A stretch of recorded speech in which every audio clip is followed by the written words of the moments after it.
이겨도 이기지 못한 싸움이 있습니다. 이스라엘 내전은 이겼지만 진 전쟁이었습니다. 11지파 연합군이 베냐민 지파에게 승리를 거두었습니다. 대승이었죠. 그러나 하나님 보시기에 실패한 전쟁이었습니다. 왜냐하면 이스라엘 12지파 가운데 한 지파가 소멸될 위기에 처했기 때문입니다. 이스라엘은 하나님이 기뻐하지 않으시는 전쟁을 일으켰고 하나님이 기뻐하지 않은 방식대로 복수했으며 응징했습니다. 눈에는 눈, 이에는 이에서 그쳐야 되는데 전쟁에 참여한 군인 600명만 남기고 베냐민 지파의 모든 남녀노소를 학살해 버렸습니다. 자, 6절을 다시 한번 읽겠습니다. 시작. 이스라엘 자손이 그들의 형제 베냐민을 위하여 뉘우쳐 이르되 오늘 이스라엘 중에 한 지파가 끊어졌도다. 아멘. 아니 12지파인데 한 지파 정도 빠져도 괜찮지 않느냐? 웬 호들갑이냐? 라고 여러분이 생각하실 수도 있겠습니다. 그런데요, 성경의 12은 단순한 숫자가 아니라 온전한 이스라엘을 상징하는 것입니다. 하나님의 나라와 그 백성을 상징하는 숫자가 12입니다. 그래서 구약에서는 12지파로, 신약에서는 12사도로 표현하는 것입니다. 그것이 온전한 이스라엘, 완전한 하나님의 나라와 그 백성을 상징하기 때문입니다. 12이어야 온전하다는 말씀입니다. 여러분 예를 들어서 건전지가 12개가 들어가는 어떤 장비가 있다고 생각해 보십시다. 그런데 건전지가 한 개 빠졌어요.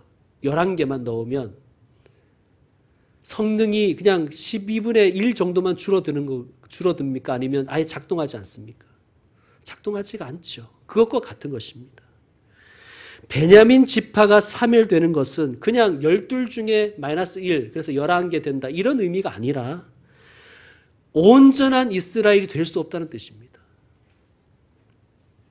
그러므로 12 중에 하나를 잃는다는 것은 모두를 잃는 것이고 하나를 회복시키는 것은 전체를 온전하게 하는 것입니다. 여러분에게 5남매가 있다고 한번 상상해 보십시오. 그런데 놀이동산에 놀러 갔다가 하나를 잃었어요. 그럼 어떻게 합니까? 미친 듯이 찾아 헤매겠죠. 왜 그렇습니까? 이렇게 생각해도 되잖아요. 에이, 5명 중에 하나인데. 안 그래도 방도 별로 없고 양육비도 부족했는데 잘 됐다.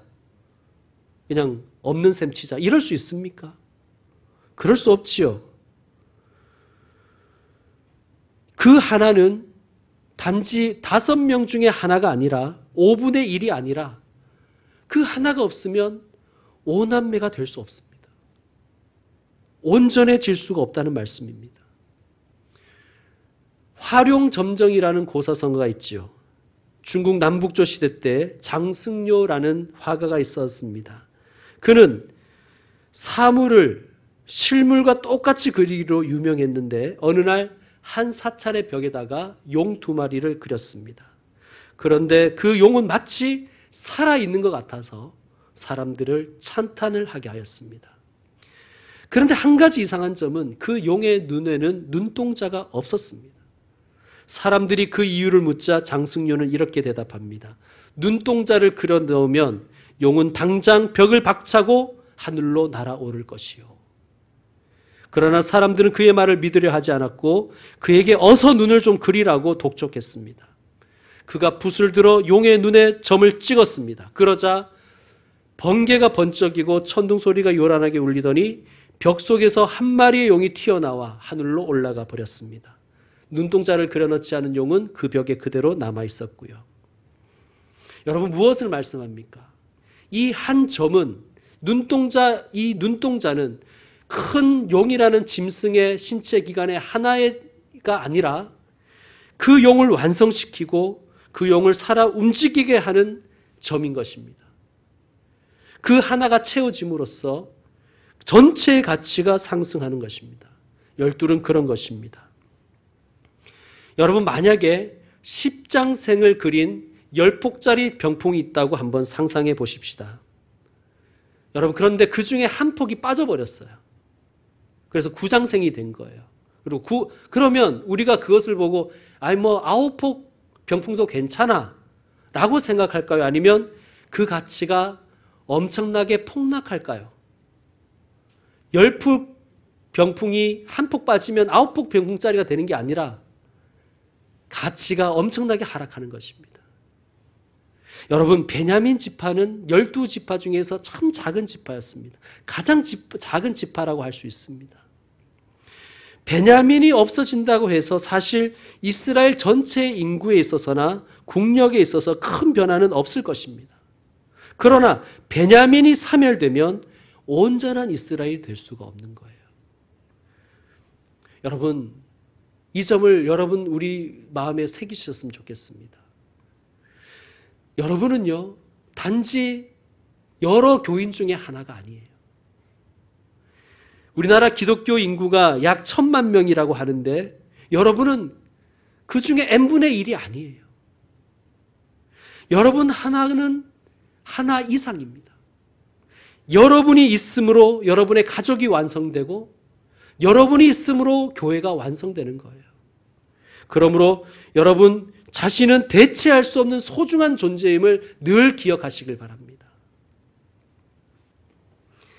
이 한 지파가 가지는 의미를 11지파 연합군이 깨달았습니다.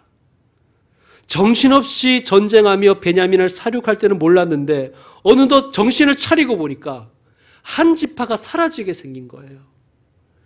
사건의 심각성을 늦게나마 깨달았습니다. 늦었다고 생각할 때가 가장 빠른 때라는 말도 있듯이 늦은 감은 있지만 잘못을 깨달았다는 것은 아주 좋은 일입니다. 자, 잘못을 깨달았습니다. 그러면 어떻게 했어야 됩니까? 자, 잘못을 깨달으면 어떻게 해야 됩니까? 반성하고 뉘우치고 회개해야 되지요. 하나님 우리가 성급했습니다. 율법에는 두세 증인을 세우라고 말씀하셨는데 우리는 레위인 한 사람의 말만 듣고 베냐민을 심판하기로 결정해 버렸습니다. 하나님뿐만 아니라 우리의 응징은 과도했습니다. 게다가 하나님 우리는 우리 중에 누구든지 딸을 베냐민 사람에게 아내로 주지 않겠다고 섣부르게 맹세해 버렸습니다. 하나님 이를 어떻게 해야 합니까? 하나님께 여쭈어 봐야죠. 그러면 하나님이 뭐라고 하실까요? 아마 예상컨대 너희 전체가 다시 모여서 회개하고 맹세를 취소하라고 하셨을 거예요. 그런데 그들은 하나님께 묻지 않는 거예요. 여러분, 아마 그들은 자신들의 체면이 이렇게 깎아져지는 것이 싫었던 것 같습니다.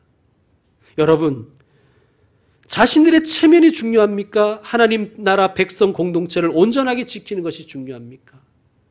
비록 모양은 빠지겠지만 함께한 맹세를 다시 모여서 여호와 앞에서 함께 취소하면 되는 것입니다. 그런데 11지파 연합군은 자기들의 맹세는 지켜져야 한다고 고집을 부리는 거예요. 뭐가 중요한지 분간을 못하는 거예요. 왜요? 왜 그렇습니까? 사사기의 마지막 말씀처럼 그때에 이스라엘의 왕이 없었기 때문입니다. 하나님을 왕으로 인정하지 않으니 사람이 각기 자기의 소견에 옳은 대로 행해버립니다. 하나님을 왕 대접하지 않고 그러니까 뭐가 중요하고 뭐가 덜 중요한지 분간을 하지 못하는 거예요. 무엇을 우선순위로 세워야 되는지를 판단하지 못하는 거예요. 그냥 자기들의 소견에 옳은 대로 행합니다. 그리고 참 안타까운 것은 우리가 사사기를 쭉 읽으면서 봤지만 이스라엘이 언제 하나님과 한 맹세를 그렇게 지켰다고 지금은 지키겠다고 이 난리를 치는 것입니까? 참 웃기고 기가 막히지요. 이스라엘은 사사기 전체를 통해서 우리에게 하나님의 약속을 얼마나 그들이 헌신짝처럼 버렸는지를 잘 보여주었습니다. 이스라엘은 이렇게 기도했어야 됩니다. 하나님, 우리가 정신이 나갔습니다. 말도 되지 않는 맹세를 했습니다. 하나님이 기뻐하지 않은 맹세를 했습니다. 하나님, 주님 용서하시고 우리의 맹세를 취소하여 주시옵소서.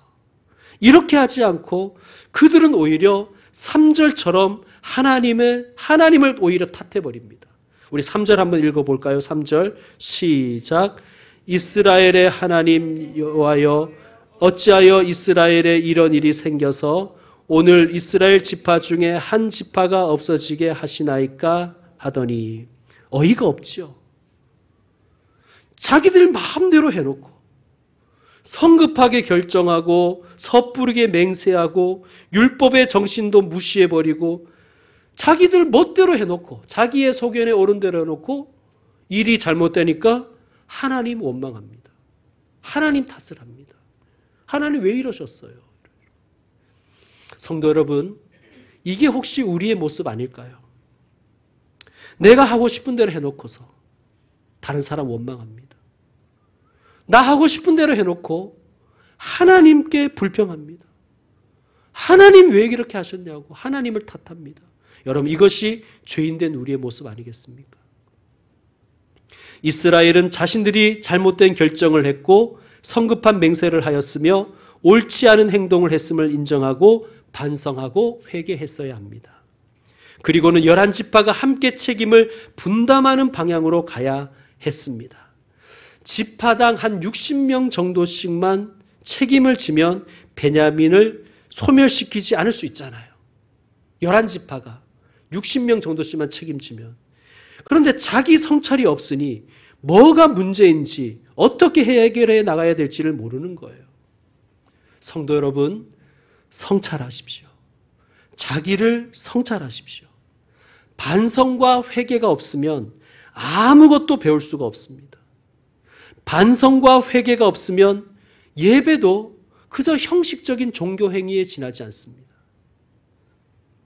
자, 여러분 4절을 보시면 그들이 제단을 쌓고 제물을 바쳤지요. 그런데 반성과 회개가 없으니까 5절에서 또 어리석은 맹세를 합니다. 말도 안 되는 또 맹세를 하는 거예요. 여러분이 5절을 한번 읽어주십시오. 5절 시작. 이스라엘 자손이 이르되 이스라엘 온 지파 중에 총회와 함께하여 여호와 앞에 올라오지 아니한 자가 누구냐니 이는 그들이 크게 맹세하기를 미스바에 와서 여호와 앞에 이르지 아니하는 자는 반드시 죽일 것이라 하였습니다. 아멘. 그들이 크게 맹세하여 미스바에 와서 여호와 앞에 이르지 아니하는 자는 반드시 죽일 것이다. 성찰한 것이 아니라 반성하고 회개한 것이 아니라 희생양을 찾고 있는 거예요. 여러분, 반성 없고 회개가 없는 자들의 모습입니다. 그들이 가만히 조사해 보니까 야베스 길라 사람들이 미스바에 올라오지 아니했음을 알게 되었습니다. 미스바에 올라오지 아니했다는 것은 이스라엘 전쟁에 참여하지 않았다는 뜻입니다. 뭐 사정이 있었겠죠. 그러면 이것을 알게 됐으면 어떻게 했어야 정상입니까? 아, 이렇게 하면 해결될 수가 있겠구나. 대표단을 야베스 길르앗에 보내자. 그래서 상황을 설명하자. 협조를 구하자. 너희들은 이스라엘의 전쟁에 참여하지 않았지 않느냐. 너희들은 이스라엘의 일원으로서 해야 될 의무를 저버렸다. 그리고 너희는 우리와 함께 맹세하지 않았다. 그러므로 너희에게는 책임이 있고 맹세에서의 자유가 있다. 그러니 너희 부족의 딸들과 베냐민의 남은 사람들을 맺어주도록 해보자. 라고 제안을 했어야 됩니다. 설득했어야 됩니다. 그런데 이렇게 하지 않고 어떻게 합니까? 10절과 11절처럼 합니다. 같이 읽겠습니다. 회중이 큰 용사 12,000명을 그리로 보내며 그들에게 명령하여 이르되 가서 야베스 길르앗 주민과 부녀와 어린아이를 칼날로 치라. 너희가 행할 일은 모든 남자 및 남자와 잔 여자를 진멸하여 바칠 것이니라 하였더라. 아멘. 여기에 보면 큰 용사 12,000명을 선발했다고 하죠. 여러분, 우리가 사사기를 이제 오늘이 마지막인데 사사기를 쭉 읽었지 않습니까? 이스라엘이 국가적 위기에 처했을 때 정말 특공대 12,000명을 뽑아서 싸우게 한 적이 한 번이라도 있었습니까? 지금 동족 죽이겠다고 여기서 큰 용사는 가장 용감하고 가장 싸움을 잘하는 용사를 가리킵니다. 이 용사들 12,000명을 선발해서 동족 주기로 보내는 거예요. 그리고는 진멸이라는 단어를 씁니다. 진멸하여 바쳐라. 여러분, 칼로 모든 것을 해결하고 하는 이 이스라엘, 하나님이 기뻐하실 리가 없습니다. 그리고 진멸하라는 이 말씀은, 이 단어는 하나님의 대적, 이스라엘의 원수에게 해당하는 단어입니다. 그런데 이 단어를 자기 동족에게 쓰고 있습니다. 그때의 이스라엘의 왕이 없으므로 사람이 자기의 소견에 오른 대로 행했던 모습입니다. 자, 결과는 어떻습니까? 야베스 길라 주민을 모두 죽이고 처녀 400명을 생포해서 베냐민 지파에게 주었습니다. 어떻게 같은 동족에게, 피부치에게 이런 폐악질을 할 수가 있습니까? 12절 끝부분을 보시면 이곳은 가나안 땅이더라 라는 말씀이 있습니다. 이것은 사사기 저자의 한탄입니다. 사사기 저자의 한탄이고 하나님의 한탄인 거예요. 약속의 땅이 이스라엘이 아니라 다시 가나안이 되어버렸구나. 이곳은 더 이상 하나님의 나라가 아니라 개판이구나. 하나님의 한탄인 것입니다.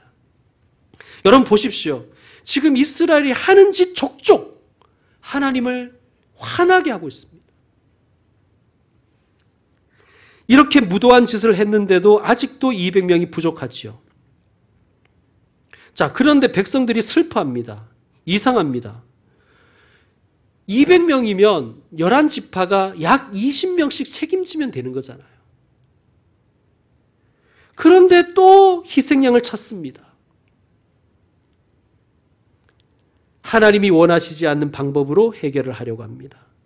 자, 19절 이하를 보면 실로라는 곳이 등장합니다. 실로는 예루살렘이 성지가 되기 전에 하나님의 성막이 있던 곳이었습니다. 그곳에서는 매년 여호와의 명절이 있었습니다. 이스라엘은 참남하게도 여호와의 명절, 그 거룩한 날을 악용해버립니다. 얼마나 나쁜 짓을 하는지 참 겁이 날 정도입니다. 실로에 예배하러 오는 여성들을 납치해서 데려가 살라고 합니다.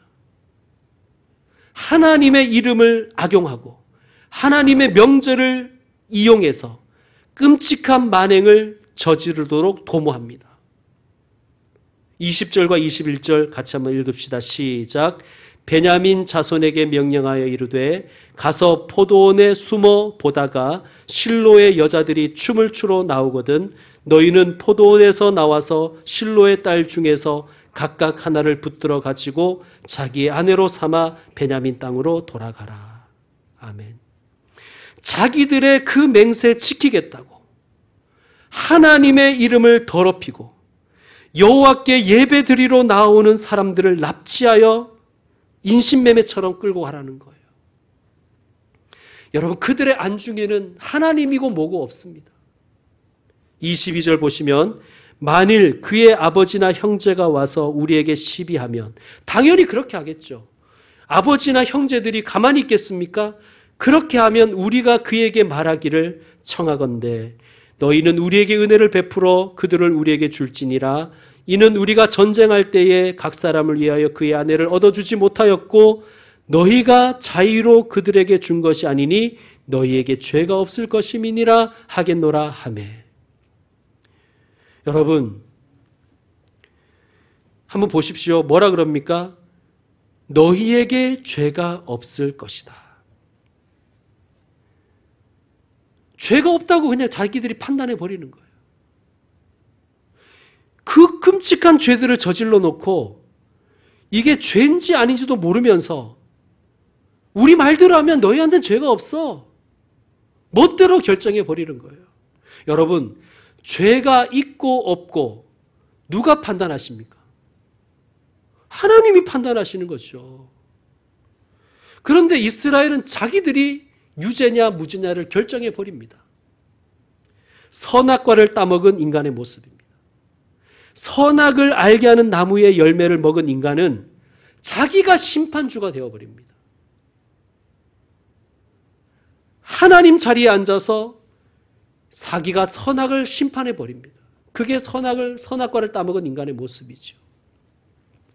자, 자신들의 실수를 덮으려고 죄 위에 죄를 더하고는 자기들 뜻대로 하면 죄가 없다고 하는 이 이상한 이스라엘.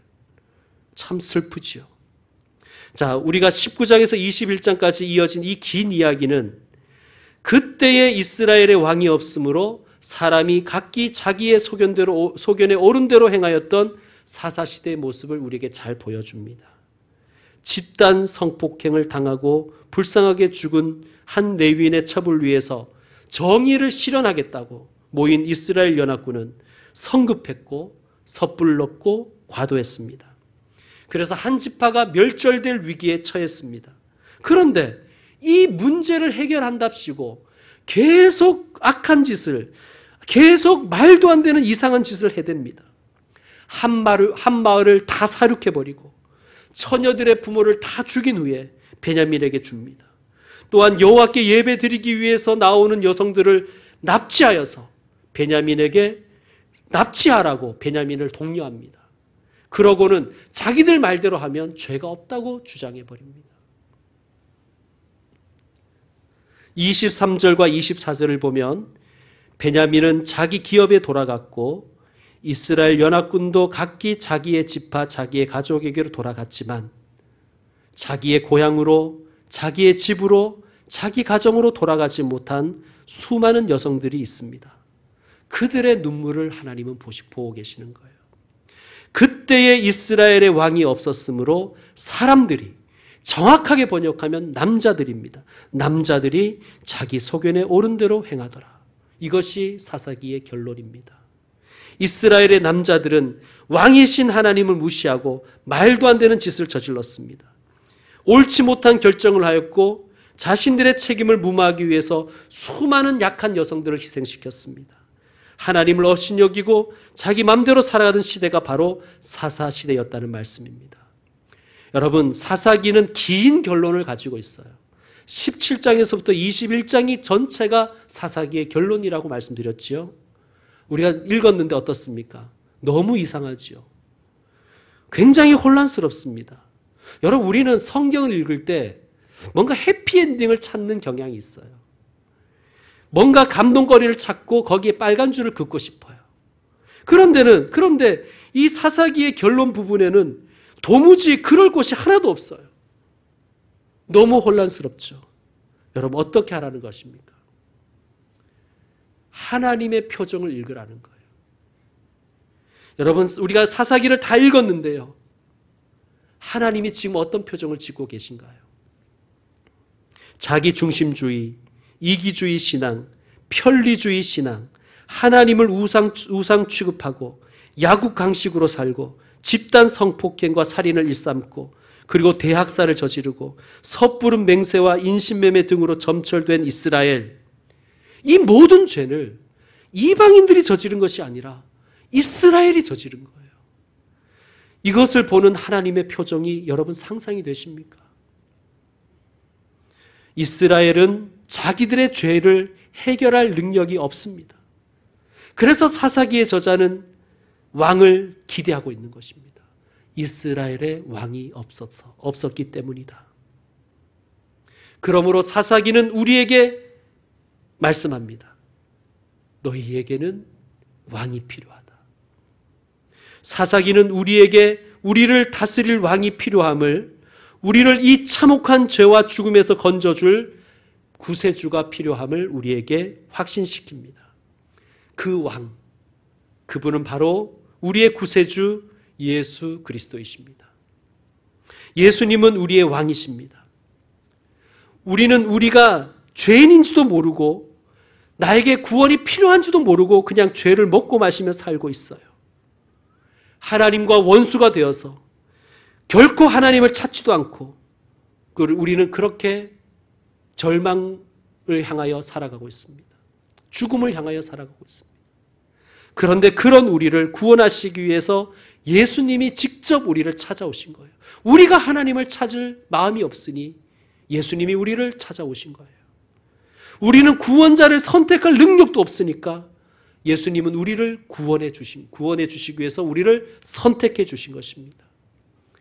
예수님은 우리의 왕, 우리의 구세주이십니다. 이제 말씀을 마무리하겠습니다. 설교 서두에 이겼으나 진 전쟁이 있다고 말씀드렸습니다. 그런데 졌지만 이긴 전쟁도 있습니다. 바로 십자가입니다. 십자가는 예수님께서 위대한 패배를 통해 승리하셨음을, 그의 죽음을 통해 우리를 다시 살리셨음을 잘 보여줍니다. 예수님은 하나님과 동등한 분이시지만 하나님을 높이고 자신을 낮추어 하나님의 뜻을 따르는 종이 되셨습니다. 아버지, 저의 원대로 되게 하지 마시고 아버지의 뜻대로 되기를 원하나이다. 주님은 그렇게 기도하셨습니다. 예수님의 구원과 승리에 우리가 기여한 바는 아무것도 없지만 우리가 할 일이 있습니다. 그것은 예수님처럼 예수님의 길을 따라가는 것입니다. 예수님을 왕으로 모시고 예수님이 걸어가신 길을 우리도 따라 걷는 것입니다. 여러분, 사사기의 결론이 우리에게 질문합니다. 너의 왕은 누구인가? 너는 그 왕을 따라 살아가고 있는가? 그리고 사사기는 우리에게 도전합니다. 하나님이 너의 왕이시다. 하나님을 왕으로 인정하라. 그리고 그 왕을 따라 살아가거라. 기도하겠습니다.